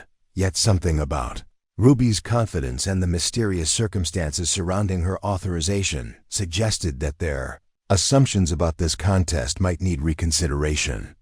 Her willingness to stake her reputation on a single shot implied capabilities that her morning performance had not revealed, creating anticipation that extended far beyond simple curiosity about whether her ancient rifle could deliver competitive accuracy. The stage was set for a demonstration that would either confirm everything the Marines believed about technological superiority and competitive advantage, or challenge fundamental assumptions about the relationship between equipment, specifications, and actual performance capabilities. Ruby Hawthorne was about to reveal whether her poor morning scores represented genuine limitation or carefully orchestrated misdirection. The challenge that had seemed like a foregone conclusion moments earlier suddenly carried weight that none of the assembled Marines had anticipated. What began as a diplomatic solution to remove an obviously unqualified participant had transformed into something resembling a formal duel between competing philosophies of marksmanship, with technological superiority facing off against whatever mysterious capabilities Ruby Hawthorne might possess beneath her unassuming exterior. Staff Sergeant Castellanos approached his firing position with the confident stride of someone who had never encountered a shooting challenge he couldn't master.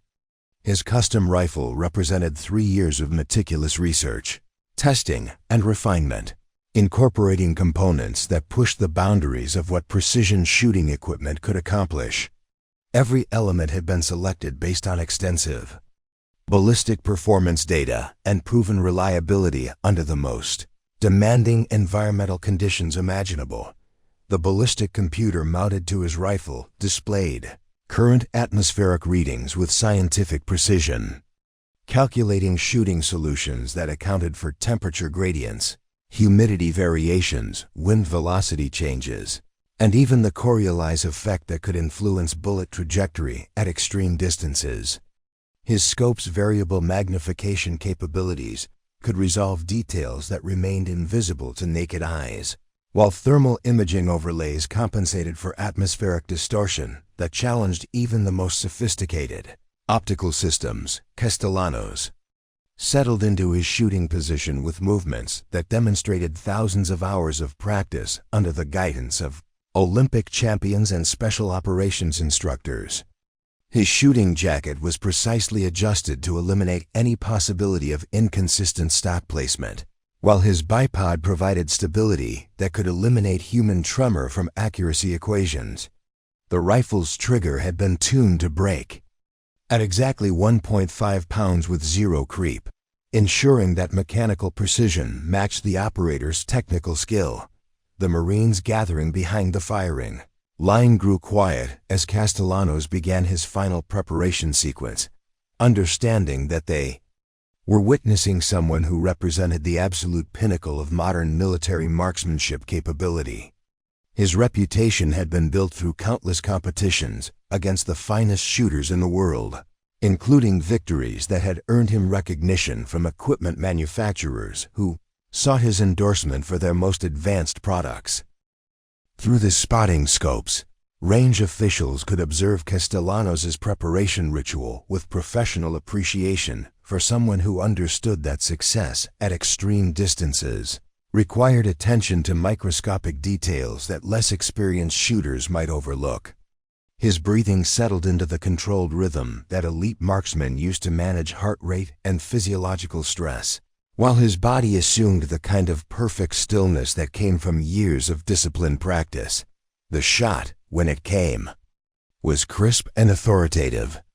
Castellanos's rifle recoiled straight back into his shoulder, with no muzzle jump or lateral movement, the sound of the cartridge's detonation rolling across the desert like distant thunder.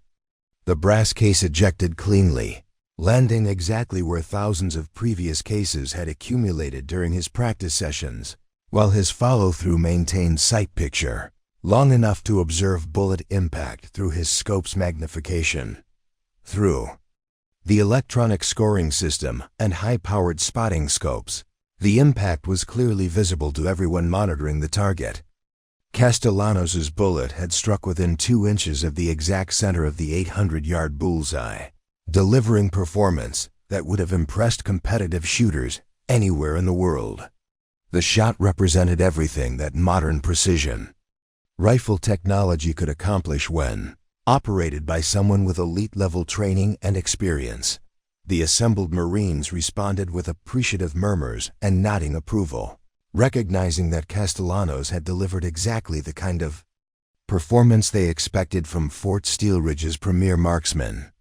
His equipment had functioned flawlessly despite the challenging environmental conditions, and his shooting technique had demonstrated why he consistently ranked among the top 1% of military marksmen. Now attention turned to Ruby Hawthorne, who rose from her cross-legged position beside her ancient rifle with fluid grace that seemed somehow different from the uncertain movements she had displayed throughout the morning. The transformation was subtle but unmistakable to Marines who understood body language and competitive psychology. Something fundamental had shifted in Ruby's demeanor, as if she were finally revealing capabilities that had been carefully concealed beneath a facade of incompetence. Ruby settled behind her rifle without the elaborate adjustment rituals that characterized modern precision shooting, her shooting position appearing simple and natural, rather than dependent on equipment-based solutions to stability and consistency. The Remington's worn wooden stock settled against her shoulder like it belonged there, while her eye found the scope's sight picture with unconscious ease that suggested decades of familiarity with this particular weapon system. The transformation in Ruby's bearing was subtle but profound, evident to anyone who understood the difference between someone struggling with unfamiliar equipment and someone who had achieved complete integration with their chosen tools. Her breathing slowed to the deep, controlled rhythm that serious shooters used to manage physiological variables, while her body assumed the kind of perfect stillness that could only come from years of disciplined practice under conditions far more challenging than controlled range environments. The ancient scope that had drawn so much criticism and mockery throughout the day suddenly seemed less important than the person using it. Despite its obvious technological limitations compared to the electronic marvel surrounding it, Ruby's familiarity with its characteristics allowed her to work within its constraints rather than being handicapped by them. Her eye had learned to compensate for optical shortcomings through experience that couldn't be purchased or programmed. The distant target wavered in the heat mirage like a phantom dancing on the superheated air, but Ruby's experience allowed her to read atmospheric conditions and time her shot for the brief moments when thermal distortion minimized its effects on optical clarity. Her trigger finger found the familiar curve of the Remington's trigger mechanism, a component that had been carefully adjusted by skilled hands sometime during an era when precision Rifle work was more art than science. The Marines watching through spotting scopes held their breath as Ruby's preparation reached its culmination. Though most expected to witness confirmation of their assumptions about technological superiority and competitive advantage, her ancient equipment simply couldn't deliver the precision that modern systems achieved routinely. Regardless of whatever shooting experience she might possess, the trigger broke with surprising crispness for such an old mechanism, sending the rifle recoiling straight back into Ruby's shoulder with the kind of controlled movement that indicated perfect shooting form and complete familiarity with the weapon's characteristics. The sound of the cartridge's detonation was deeper and more authoritative than Castellanos' shot, suggesting larger powder charges and heavier bullets, traveling at velocities that modern precision ammunition couldn't match. Through the spotting scopes, the impact was visible immediately, though what the range officials saw defied immediate comprehension. Ruby's bullet had struck the exact center of the 800-yard bullseye with precision that seemed to violate the laws of physics governing ballistic accuracy at extreme distances.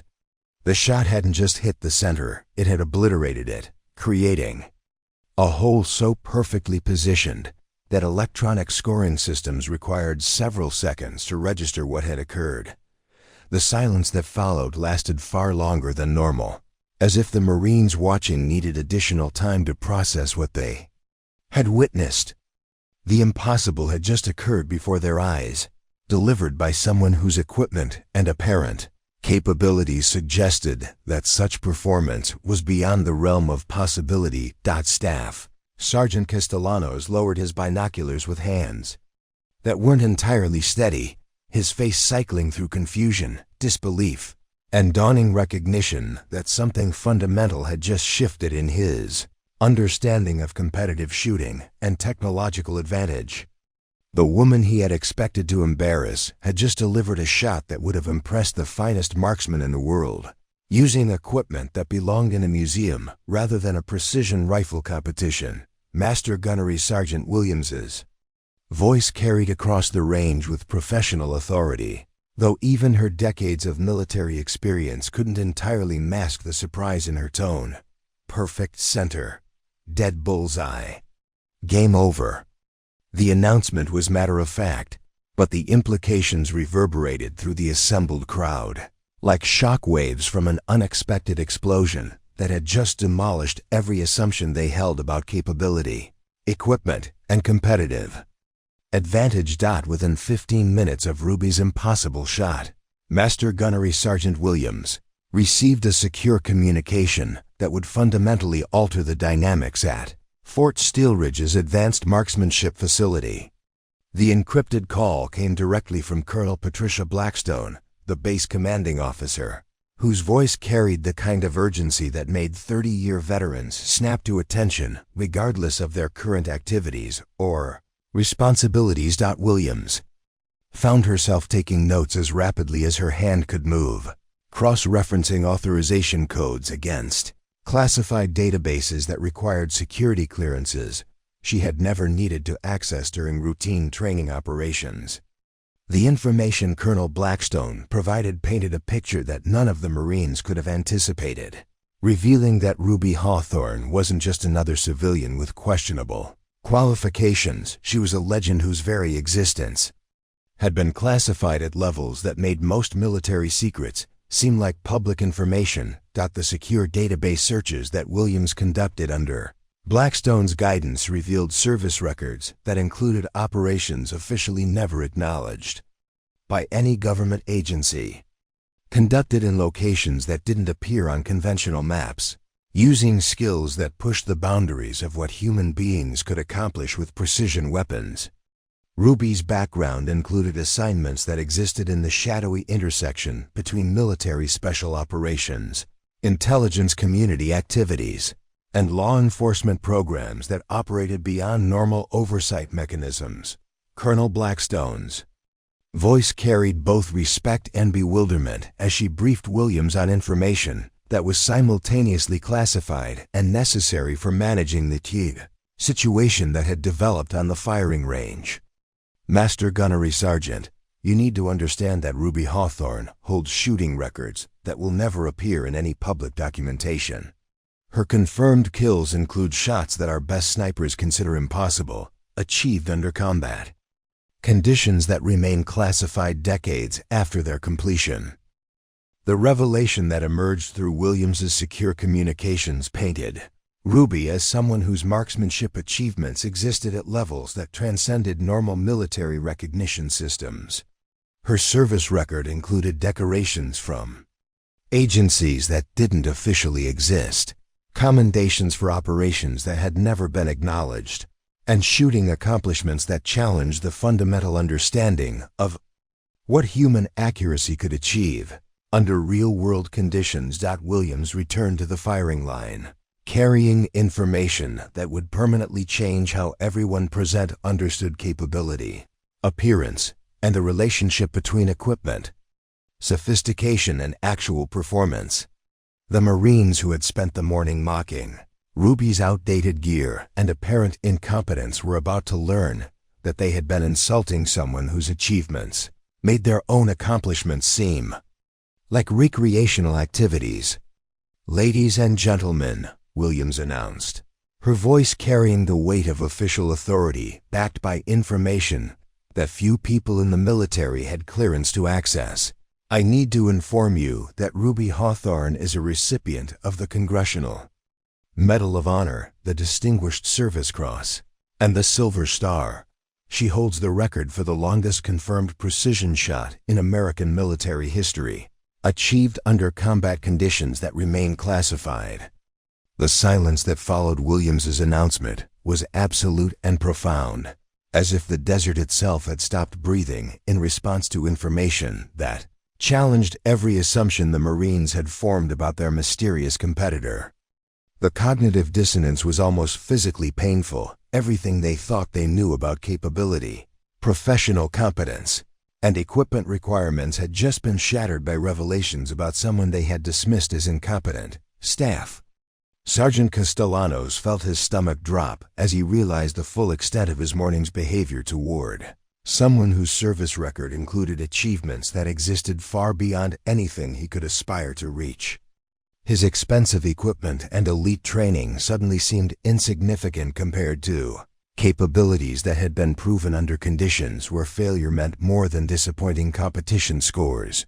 Sergeant Rodriguez found herself confronting the humiliating reality that she had questioned the qualifications of someone whose decorations represented the highest levels of military recognition possible. Her comments about Ruby's suitability for elite competition now seemed not just inappropriate, but professionally suicidal, particularly if higher command levels learned about the disrespectful treatment their distinguished guest had received. Williams continued her briefing with additional information that made the morning's events even more remarkable in retrospect.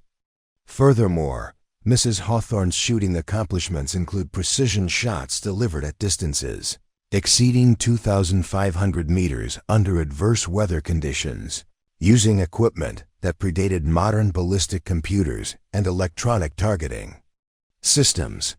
Her techniques have been studied by military marksmanship instructors worldwide, though her identity has remained classified for operational security reasons.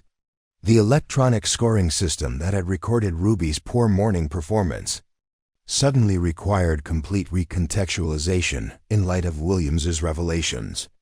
Ruby hadn't been struggling with equipment limitations or lack of experience. She had been deliberately underperforming, using methods and equipment that intentionally handicapped her capabilities rather than showcasing her true potential.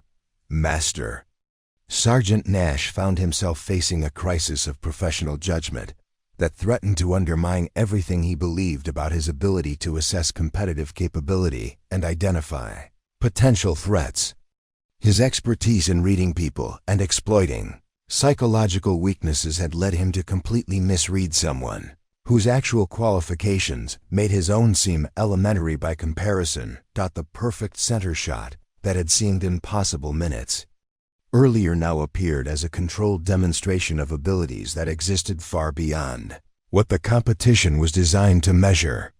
Ruby's ancient rifle hadn't been a limitation. It had been a handicap that she had chosen to work within while still delivering performance that exceeded anything the Marines could achieve with their sophisticated equipment. Corporal Park approached Ruby's position with the expression of someone seeking forgiveness for behavior that now seemed unforgivably ignorant and disrespectful. "Ma'am, I owe you a profound apology.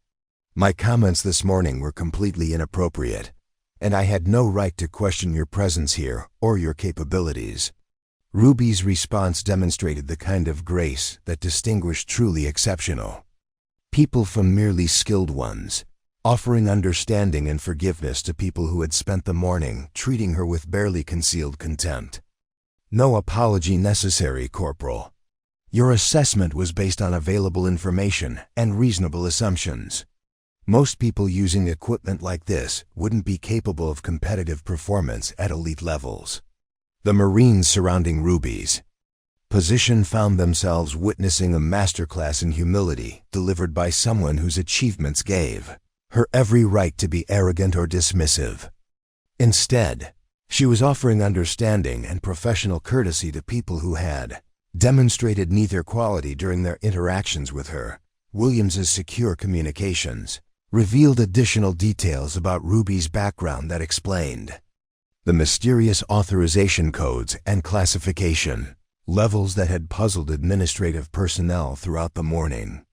Her training had occurred through programs operated by multiple agencies whose cooperation remained classified, involving shooting instruction that existed at the intersection of military, intelligence, and law enforcement requirements. The techniques Ruby had demonstrated weren't just personal achievements, they represented methodologies that had been developed through decades of operational experience in environments where technological solutions might not be available or reliable. Her emphasis on equipment-independent skills had been proven valuable during missions where electronic systems failed and manual methods provided the only viable solutions. Colonel Blackstone's personal arrival at the range 30 minutes later confirmed that Ruby's presence represented something far more significant than routine training participation. The commanding officer's respectful demeanor toward Ruby suggested relationships and history that existed well above the level of normal military hierarchy, involving operations and achievements that had shaped American military capabilities in ways that couldn't be publicly acknowledged. "Mrs. Hawthorne," Colonel Blackstone said formally, "I apologize for any inconvenience you've experienced during your visit to our facility. Your contributions to military marksmanship doctrine and training development deserve recognition that our personnel were unable to provide based on the classified nature of your background." Ruby's acknowledgement of Blackstone's apology was gracious but brief, suggesting someone more interested in moving forward than dwelling on past slights or seeking vindication for the morning's treatment. Her professional demeanor remained consistent with someone who understood that true capability spoke for itself, regardless of initial appearances or other people's assumptions about equipment and qualifications. The transformation at Fort Steelridge was immediate and comprehensive, as word spread throughout the facility about the legendary shooter who had been hiding in plain sight among routine training participants. Marines who had dismissed her that morning now approached with reverence usually reserved for Medal of Honor recipients or commanders, whose tactical brilliance had saved entire units from destruction. The transformation that swept through Fort Steelridge's advanced marksmanship facility was immediate, profound, and irreversible. Within hours of Colonel Blackstone's revelation about Ruby's true identity, the entire culture surrounding elite military training had shifted in ways that would influence how Marines approached capability assessment, competitive evaluation, and professional respect for decades to come. Staff Sergeant Castellanos underwent a personal metamorphosis that extended far beyond professional embarrassment about his morning's behavior. Ruby's gracious response to his mockery and dismissive comments forced him to confront fundamental assumptions about capability assessment that had guided his judgments throughout his military career. the woman he had ridiculed for her obsolete equipment had just demonstrated shooting abilities that made his own elite-level performance seem amateur by comparison. Castellanos requested permission to observe Ruby's equipment preparation and shooting techniques, seeking to understand how someone could achieve such extraordinary results with tools that conventional wisdom considered inadequate for serious precision shooting. His approach carried the humility of someone whose worldview had been shattered by evidence that challenged core beliefs about technological superiority and competitive advantage. "Ma'am," Castellanos said, his voice betraying genuine curiosity, mixed with professional bewilderment. "I've spent 3 years and $15,000 developing this rifle system, incorporating every technological advancement available to civilian and military shooters. Yet you just outshot me with equipment that predates most of the innovations I consider essential. How is that possible?" Ruby's willingness to share her knowledge with Marines who had treated her poorly demonstrated a level of professionalism that became legendary within Fort Steelridge's culture. She spent the remainder of the afternoon working individually with shooters who struggled with environmental compensation, teaching techniques that had been developed through decades of real-world application rather than theoretical study. Her methods focused on fundamental skills that transcended equipment limitations, breath control techniques that could stabilize shots when electronic systems failed, wind reading methods that relied on environmental observation rather than meteorological instruments, and mental preparation strategies that had been proven effective when lives depended on single-shot accuracy under extreme pressure. Sergeant Rodriguez experienced a profound shift in her understanding of what constituted true strength and professional competence. Watching Ruby respond to disrespect with patience and education rather than anger or retaliation provided a model for handling the challenges that female Marines faced in male-dominated environments. Ruby's demonstration that capability often came disguised as vulnerability became a guiding principle that Rodriguez carried forward throughout her career. The shooting techniques Ruby shared with Rodriguez focused on adaptability and mental resilience rather than equipment dependence, emphasizing skills that could function effectively regardless of technological support or resource availability. Her instruction methods revealed someone who understood that true expertise lay in mastering fundamentals that remained constant, regardless of changing equipment specifications or operational environments. Master Sergeant Nash found his entire approach to competitive psychology and capability assessment fundamentally altered by Ruby's example. His expertise in reading shooters and identifying weaknesses had failed spectacularly when confronted with someone whose true capabilities were deliberately concealed beneath carefully constructed appearances of incompetence. Nash's conversations with Ruby about shooter evaluation and competitive analysis became case studies in the dangers of assumption-based assessment that were eventually incorporated into instructor training programs throughout the Marine Corps. His experience became required reading for military leadership schools, serving as a permanent reminder that surface appearances could be misleading indicators of actual capability. The ancient Remington rifle that had drawn so much ridicule was eventually displayed in Fort Steelridge's museum, accompanied by documentation of Ruby's service record and the achievements that rifle had made possible. The exhibit became mandatory viewing for all Marines attending advanced marksmanship training, serving as a tangible reminder that technological advantages meant nothing without fundamental skill, and that capability couldn't be judged by equipment specifications alone. Corporal Park's assessment abilities were permanently recalibrated through extensive discussions with Ruby about identifying true competence beyond obvious indicators like equipment quality or training credentials. Her insights about recognizing potential that didn't conform to conventional expectations became integrated into evaluation protocols used for selecting candidates for elite training programs. Park's experience with Ruby became a cornerstone of his later career as an instructor, where his ability to identify overlooked talent among junior Marines became legendary. His mentorship programs helped dozens of Marines whose potential might have been missed by evaluators who relied too heavily on surface indicators of capability and conventional measures of competitive readiness. The implications of Ruby's visit extended far beyond individual learning experiences, fundamentally altering how Fort Steelridge approached training methodology and competitive evaluation. Her emphasis on equipment-independent skills proved particularly valuable for operations in austere environments where technological solutions might not be available or reliable, leading to permanent changes in curriculum design and instructional priorities. Ruby's techniques were documented and integrated into official marksmanship doctrine, improving the effectiveness of Marine sniper training programs across all installations.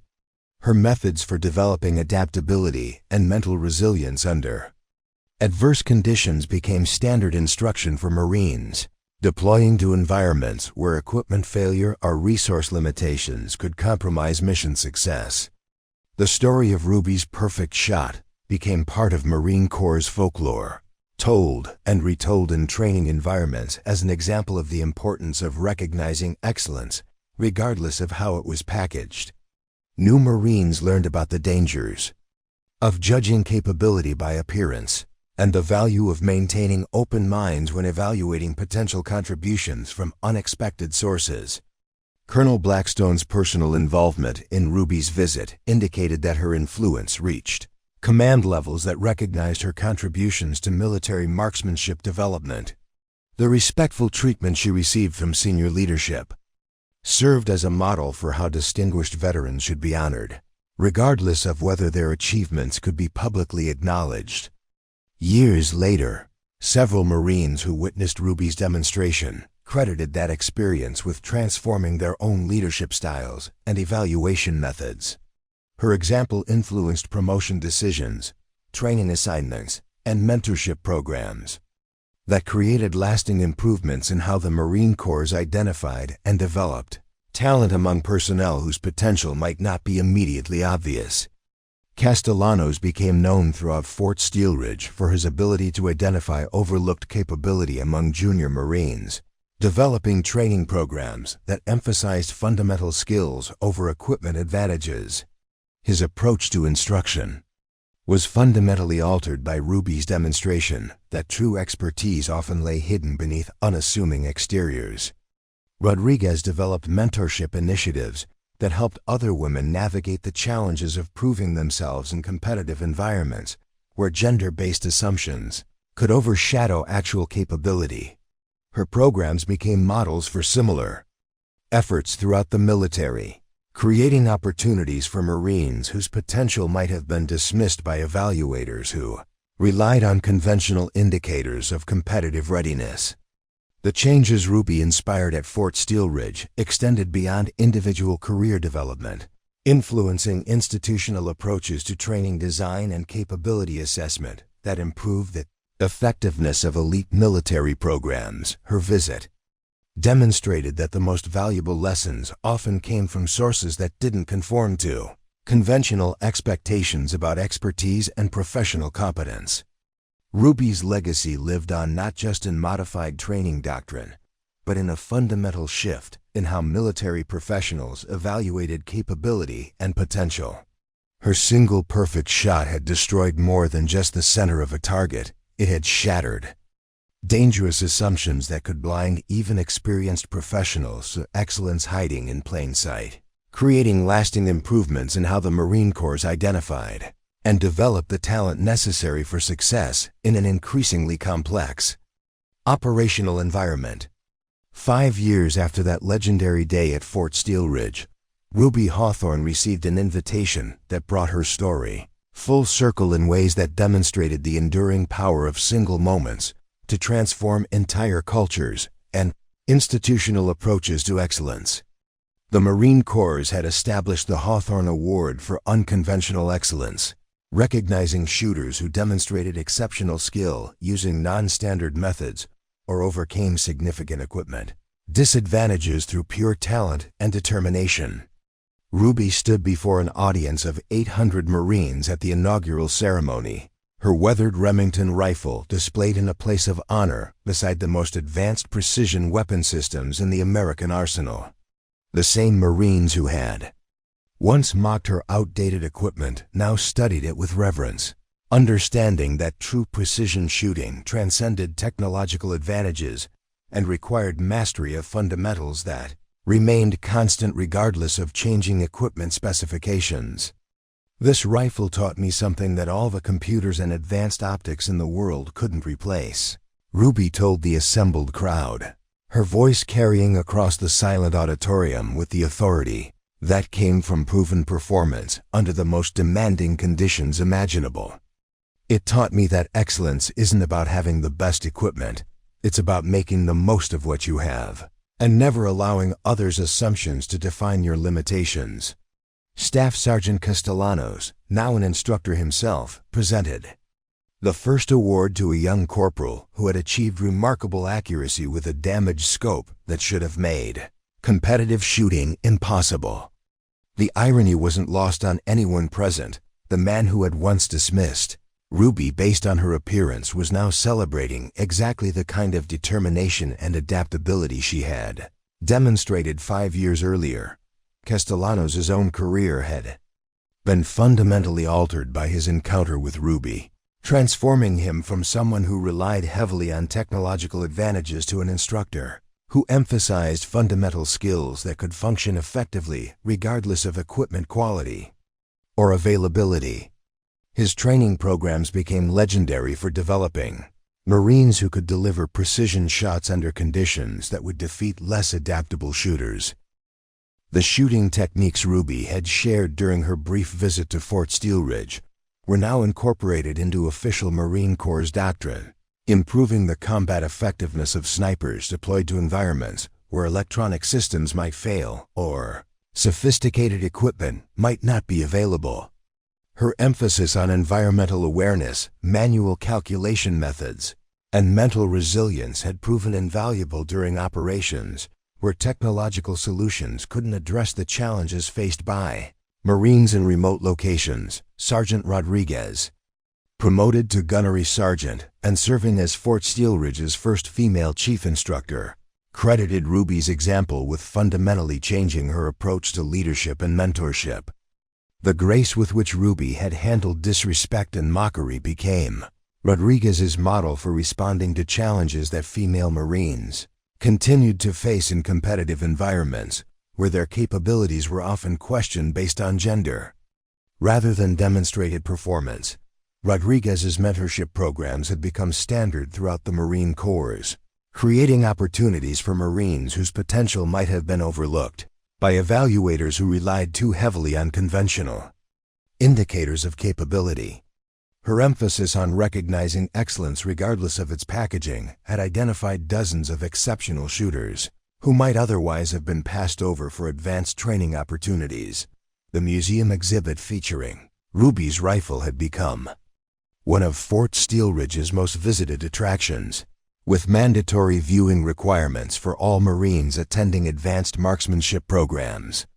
The display included video testimonials from Marines whose careers had been influenced by Ruby's example, creating a permanent record of how single acts of excellence could inspire generational changes in institutional culture and professional development. Master Sergeant Nash, now responsible for instructor development across multiple Marine Corps installations, incorporated Ruby's story into evaluation training programs that taught military professionals about the dangers of assumption-based assessment and the importance of maintaining open minds when evaluating potential. His curricula became required education for all Marines assigned to training and evaluation roles, preventing future incidents where capable personnel might be dismissed based on surface appearances. The psychological assessment techniques Nash had once used to exploit competitors' weaknesses were transformed into methods for identifying hidden strengths and overlooked capabilities among Marines who didn't conform to conventional expectations about elite performance. His work contributed to significant improvements in how the Marine Corps identified and developed talent that might not be immediately obvious to traditional evaluation methods. Corporal Park advanced to Master Sergeant and serving as Chief of Training Development, had built his reputation on an ability to recognize exceptional potential among Marines whose capabilities weren't immediately apparent through standard assessment procedures. His talent identification programs had become models for similar efforts throughout the military, creating systematic approaches to finding excellence that transcended obvious indicators like equipment quality or formal credentials. Park's experience with Ruby had taught him that the most dangerous assumption in competitive evaluation was believing that surface appearances accurately reflected actual capability. His training programs emphasized the importance of thorough assessment and performance-based evaluation rather than judgments based on equipment, appearance, or conventional expectations about competitive readiness. The broader implications of Ruby's visit extended far beyond individual career development, influencing how American military forces approached training design and capability assessment in an era where technological superiority couldn't guarantee success against opponents who might rely on unconventional methods or equipment-independent skills. Her demonstration that fundamental competence could overcome technological disadvantages became increasingly relevant as military operations expanded into environments where sophisticated equipment might not provide decisive advantages. International military training programs began incorporating lessons learned from Ruby's techniques, recognizing that American marksmanship doctrine had been enriched by someone whose approach emphasized adaptability and fundamental skill rather than dependence on technological solutions. Her methods proved particularly valuable for Allied forces operating with limited resources or in environments where equipment standardization wasn't possible. The story of Ruby's perfect shot became required reading at military leadership schools, serving as a case study in the importance of recognizing excellence regardless of how it was packaged, and the dangers of making capability assessments based on assumptions rather than demonstrated performance. Officer candidates learned about the institutional benefits of maintaining cultures that valued substance over appearance and competence over conventional expectations. Ruby returned to her quiet civilian life, her brief appearance at Fort Steelridge, having accomplished something more valuable than any official recognition could provide. She had reminded an entire generation of Marines that true excellence often came in unexpected packages, that respect should be earned through demonstrated capability rather than assumed based on appearances, and that the most formidable opponents were frequently those who appeared least threatening. The ancient Remington rifle remained in its display case, a permanent reminder that sometimes the most powerful weapons weren't the newest or most expensive. They were the ones wielded by people who understood that true strength came from within. Ruby's legacy lived on in every Marine who learned to look beyond surface appearances to recognize the depth of capability that might be hidden beneath unassuming exteriors. Years of institutional change had transformed Fort Steelridge from a place where technological superiority was considered the primary determinant of competitive success into a facility that valued adaptability, fundamental skill, and the kind of mental resilience that enabled exceptional performance regardless of equipment limitations or environmental challenges. Ruby's single shot had created ripple effects that would influence Marine Corps' culture for generations, ensuring that future Marines would be better prepared to recognize and develop excellence wherever it might be found. The lesson she had delivered, with one perfectly placed bullet, continued to resonate. Never underestimate the power of dedication, experience, and fundamental skill to overcome apparent disadvantages and achieve results that challenge every assumption about what's possible when true expertise meets opportunity to demonstrate its worth. Up next, you've got two more standout stories right on your screen. If this one hit the mark, you won't want to pass these up. Just click and check them out.